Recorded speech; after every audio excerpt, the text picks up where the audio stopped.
Hi, I am Jessie Lee. This is Consider This, where we want you to consider and then reconsider what you know about the news of the day. This is the World Children's Day edition. That was Jessie Lee, child advocate, and doing something different for this edition of Consider This. Welcome to the show. I'm Hafiz Marzukhi, and today we are at Menara TTDI, where there's the UNICEF held their World Children's Day event here. And I'm delighted to be joined by Jessie, as well as the UNICEF representative to Malaysia, Robert Gas. Thank you both for joining. It's a pleasure to have you both on the show. We'll be discussing about the issues plaguing children across the globe and what we can do to ensure they have a brighter future. Thank you both. Maybe I'll start with you, Jessie. Maybe you can, as a child advocate, maybe you can share with us what is the outlook like for the future of children in Malaysia in view of these challenges? I think the outlook for children in Malaysia, it's all right now with all the advancements and all the new laws that are coming up.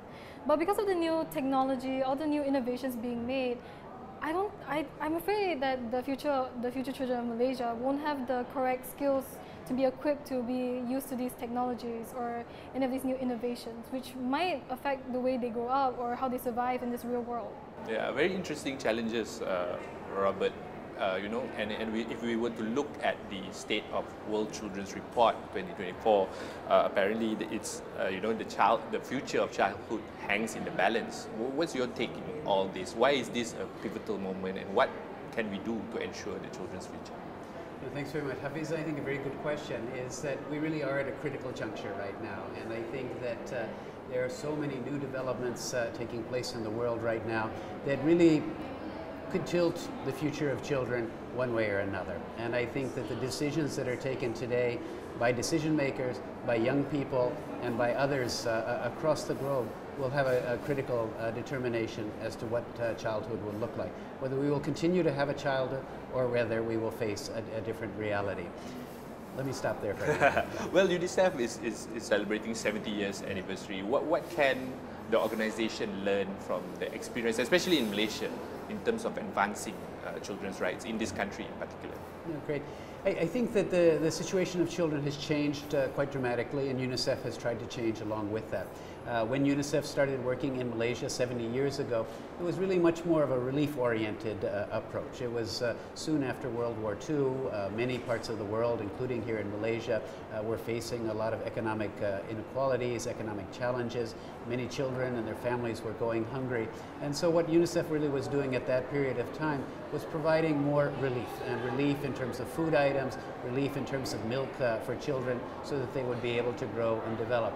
Soon after that, Malaysia was one of the countries that advanced economically more quickly than many of the other countries. And as it advanced, it changed its needs, and its capacity to provide for children changed as well. And so that kind of brought in approaches where we focus more on education, recognizing that the future of children in Malaysia would depend on the quality of the education they receive, and actually even attending education at all.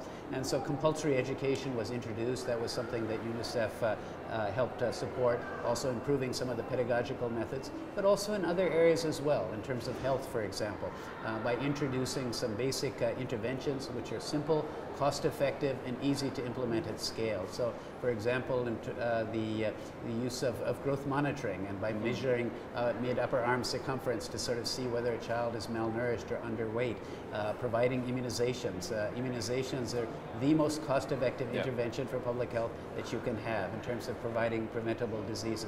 So these were some of the things that have happened, and more recently we've been focusing more on policy issues, because now Malaysia is an upper middle income country, close to being a high income country, and so the needs are different. Malaysia has the resources available. What our role is to try to provide some advice and some guidance about how we can best use those resources to benefit children. Well, challenges definitely are evolving from time to time. As you said, we are going to high income nation. Of course, in the report, it was highlighted, like demographic shifts, climate crisis, and all this, advent of new technology. How do you see that, children, in terms of advancing children's rights? How do we look at all these issues, Jessie? I think that all of these issues, they really just come up depending on what advancements are being made. For example, let's say we come up with new AI technology that can help with healthcare and all that, but the issues come with that is that the cost of using the AI. See, there are families out there who do have children, but they're living in poverty. So when they're trying to bring their kid to the hospital or the clinic, if the hospital or clinic is using AI, the cost will be too highly and the kid won't get the healthcare that they need, which I think is very corrupted. So I just think that all these advancements, they should really keep in mind of how can we make these advancements, but also keep in mind of like every children in Hong Kong. Talk us through, Robert. What do you think about these issues about new technologies and the disruptions that it does to children's rights? I think new technologies are what we need to be talking about. I think, as you mentioned, climate crisis, the new technologies, the digital disruption that we're seeing are very much areas of both opportunity and of concern. I think what they've provided, not just young people, not just children, but society as a whole, are the opportunities to do things in a different way, in a more productive way, a more efficient way, a more effective way, to really be able to maximize the results with the resources that we have, and at much lower cost. Unfortunately, there are also human costs that sometimes come with that, and what we've seen is that many children are not protected when they access information on the web. We know that about 4% of children in Malaysia have been exposed to material that is exploitative in nature, and often from a sexual perspective. And so these are things that the children are not looking to go find, but are exposed because of people who are trying to manipulate minds from that perspective. So these are real areas that we need to look at. But we can also look at the opportunities. Some of them came as a result of COVID, when schools were shut and learning needed to continue. And so we were able to provide learning through the Delima platform, which allowed learning to continue during that period of time. We also look at how we can use technology for it to be more inclusive and to provide opportunities. I had the opportunity to visit a program when I was in Kuching, where we looked at future skills for all, where young children, where teachers were coming to develop technological solutions to offer learning and improve learning for children with disabilities that they were providing education to. So lots of opportunities, but we need to be very, very aware of the harms and dangers that can be present there as well, and make sure that we optimize the benefits that come with it, but while also protecting the young people who are When you exposed. talk about optimizing the benefits, Robert, of course, there's a need for policy interventions, or crafting the right policies. Are the environment in Malaysia suitable, or is it enough, or can it ensure that the policies that are made thrives in this situation? I think so, actually, and actually I've been very positively impressed by both the willingness and the opportunities that are there. We have worked through our communication team, where we work with MCMC to devise policies, strengthen protective measures, punish those who are actually putting on harmful content to children there, for identifying ways to get that taken down as quickly as possible. But we're also working with our program of Child Rights Business, where we work with those who are actually internet providers or putting things on there, to make sure that they take accountability to ensure that the content that goes out on their media channels is safe for children and is appropriate. And so we've seen good willingness on that, and I think there's deep-seated love and concern for children in Malaysia. They want to do the right thing. What our role is to try to provide some suggestions or tools about how that can be, and we found that there's a very willing environment in Malaysia to make that happen. This is where I bring you in, Jessie. Do you feel protected? Do you feel hurt in this current situation or environment here in Malaysia? I mean, I definitely think that Malaysia has improved a lot. There's definitely more open-minded people now regarding definitely mental health, which was a big thing back in 2020 when COVID hit. Mm-hmm. A lot of kids were suddenly, getting depression, anxiety. So with these new advancements and everything with Malaysia, I definitely do feel more protected. But I still feel like there's a community of people out there who are still very against mental health and still, thinking about the old traditional ways. But I definitely think that Malaysia has done what it could do. I see. Now, you know, I would like to move on to the other, some of the main issues that were highlighted in the report, and about, you know, demographic shifts, you know, especially declining child populations in some region. How would you think, Robert, how would it affect, you know, service delivery? You know, how about, you know, reaching the most vulnerable children? How would that affect the challenge of, you know, shifting demographics? The shifting demographics.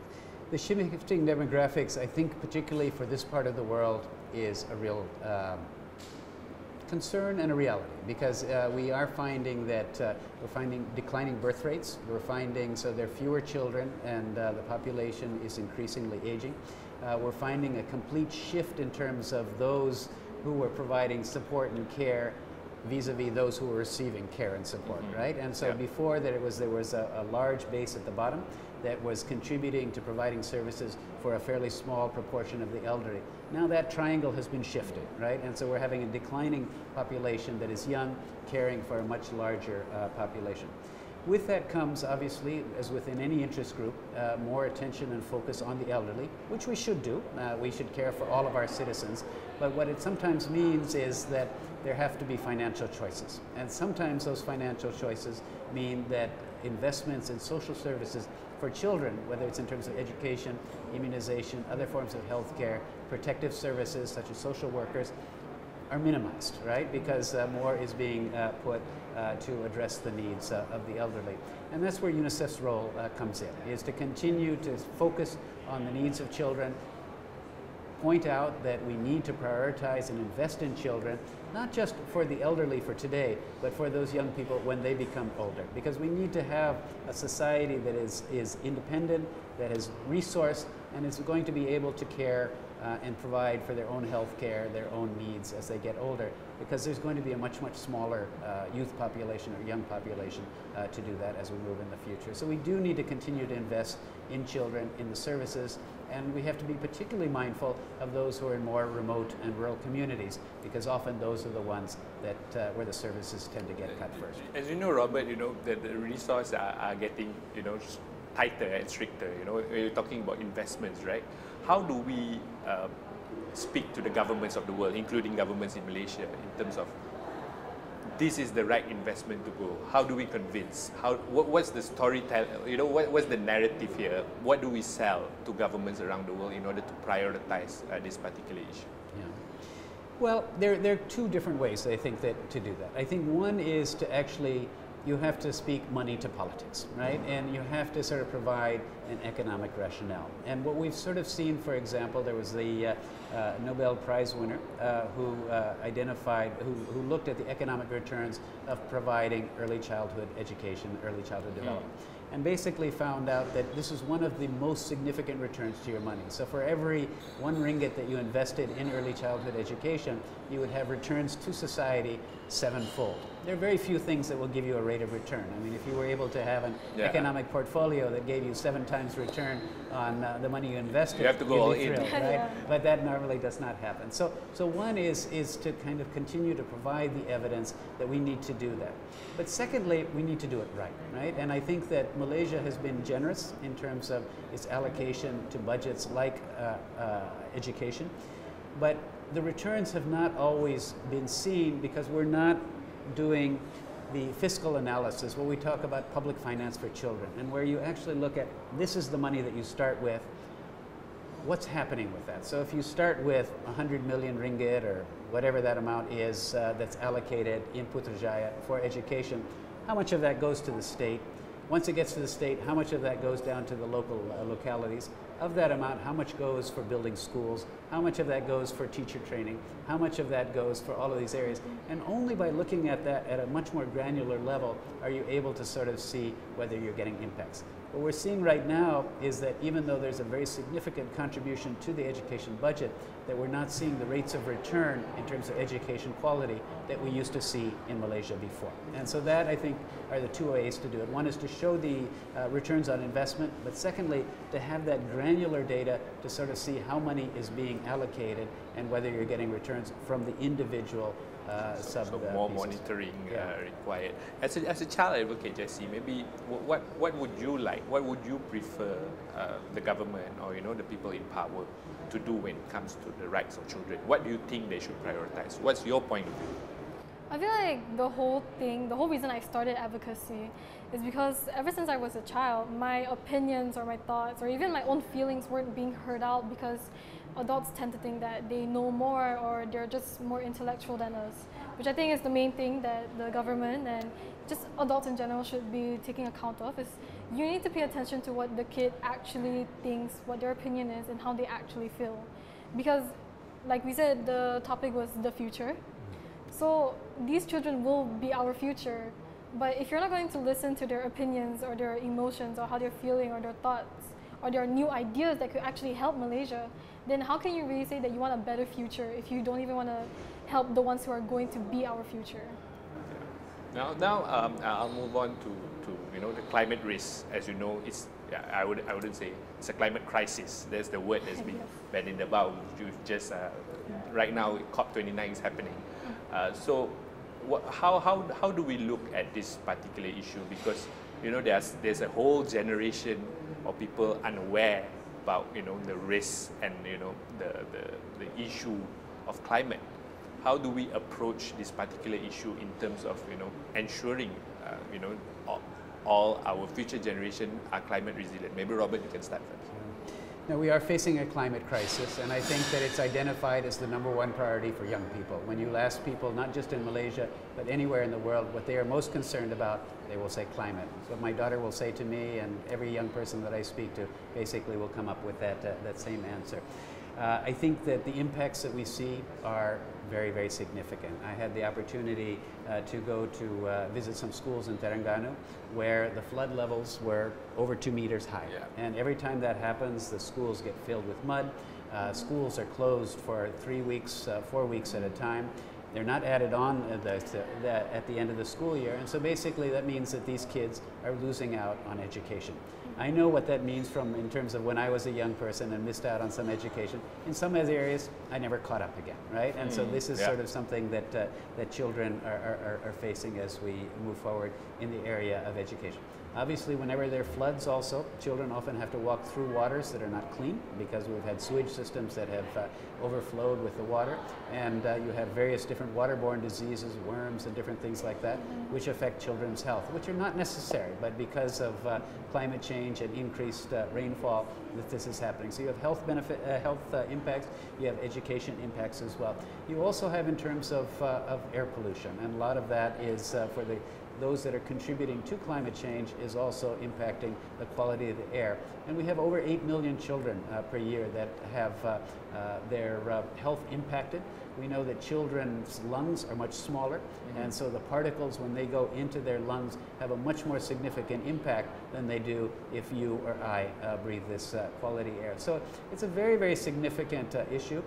It's also causing, I think, as was mentioned, Jessie, that in terms of mental health issues, in terms of anxiety, people are very, very concerned about what this future is and whether they're going to be living in a world that is frankly habitable, right? And it's, I think, very unfortunate that we are leaving our young people with this kind of situation, and at the same time we're basically calling on our young people to help us identify the solutions for the future. We have one very interesting program called YEL, which is the Youth Environment Living Labs. Has 3 key areas. One is building advocates among young people. Young people are already very, very knowledgeable about it, I think much more than most adults, but to make them sort of advocates for change. We've been working with the Minister of Natural Resources, establishing a Children's Council to help inform national policy about what is important for young people. The second aspect is exposing them to careers where they can have a positive impact on climate and environment. And so by linking them up with different leaders working in environmental engineering, air quality monitoring, environmental education, whatever those are, to explore careers that perhaps they hadn't thought about. And the third part about it is building entrepreneurial skills among young people with small seed grants so that they can actually develop programs that will have a positive impact on the environment and on climate change and make money for them at the same time. Yeah, other than what Robert has outlined, maybe you can chime in about, you know, what are the steps that Malaysia can take to ensure that, you know, the young people, the generation of tomorrow are climate resilient, Jessie? I think the one thing that Malaysia has already done is always getting motivators to go to schools and try to educate children on climate change and why it's important to, you know, make sure we keep our climate safe and stuff like that. But there are a lot of, whenever these motivators come over, there's a lot of children who don't pay attention, because these motivators, most of the time, they're only there for the money and they're not really there to actually like want to educate these children on climate change. So I think the one thing that Malaysia should do to make the future children more climate resilient is to educate them on how important it is and what is actually going to happen if we don't take charge right now. Like, for example, what scientists have said that like the heat, our normal temperature is going to increase in just a few years. And maybe just in a few years, maybe in their minds they think it's 1,000 years, but it's actually been lesser than that, and it's getting less and less. So I think that it's really important that when you're trying to get children, especially younger ones, trying to understand what's the real risk and what's the actual dangers of climate change, is that you really have to set examples and get really real with them about like how this is going to affect them in the future, and like how is this going to change their mind, how is this going to change everything in the whole entire world, how is this going to take away people they love or things that they love. So yeah, I'm humbled by your passion in this advocacy, and I would like to draw on your experience, especially being a child of deaf adults or CODA. Yes. How does it, you know, help you, or, you know, how does it, what experience do you draw from it that helps you to, you know, be inclusive in your advocacy? Maybe you can share your experience. I think that throughout my whole entire experience, that I get this question a lot, especially people who meet me for the first time. There is, how's your experience as being a CODA? Is it very different? Stuff like that. But really, all I can say is that it feels normal to me because it's all I've ever known. But the experiences that come with that is very, very different, because all my life I've grown up around deaf individuals. I've grown up to see how they struggle, how they choose to succeed in life, how they combat the struggles that they always experience in life. So I mean, one of the examples that I've seen is that there are some deaf individuals who, even in their daily life, when they're trying to buy food or buy things, or even just ask a simple question to perhaps a officer or even just a staff, it's very hard for them to communicate. But what I've seen from that, especially my parents, is that despite all these challenges, they still stay very resilient, they still very confident, they're very strong in themselves, they believe in themselves, and they don't feel any way disregarded, or they don't feel like they need to be like they feel like they're less. They don't have to be timid, they don't have to be shy away. So I feel like the one experience I've definitely gotten from my whole entire life as being a CODA is to just always believe in who you are and value who you are and know your value, instead of like following other people's expectations and views of yourself. All right. Before we end the episode, maybe Robert, a message of resilience was shared by, you know, Jessie. What would be your message, you know, to mark World Children's Day? I would very much agree with Jessie said in terms of resilience, and I think resilience as individuals, but also resilience in terms of social services. And I think that, as Jessie pointed out, is that children and young people today face challenges and of an enormity that I think none of us have ever experienced before. The news that we're exposed to on a daily basis, whether it's climate, political, humanitarian, all of that is just a huge drain on our energy and our mental well-being. And so I always feel for young people in terms of having to sort of think about all of these things, and think about when I was a young person, it was sort of where I would go hiking that weekend, or when the next dance was, it's a different something time. like that. It was a very, very different piece. So I agree, I think, sort of in terms of the human resilience, also in terms of the resilience of social services. And I think also, as Jessie was pointing out, is that if we look, for example, in terms of health services, is that health centers need to be resilient to climate change and natural disasters, so that if a flood comes, that it doesn't close, if a pandemic comes, that it doesn't close. But they also have to be responsive to the changes that are brought about by climate change. And as Jessie also talked about, we're facing rising heat waves. I mean, we used to have maybe 2 heat waves a year for 2 days each.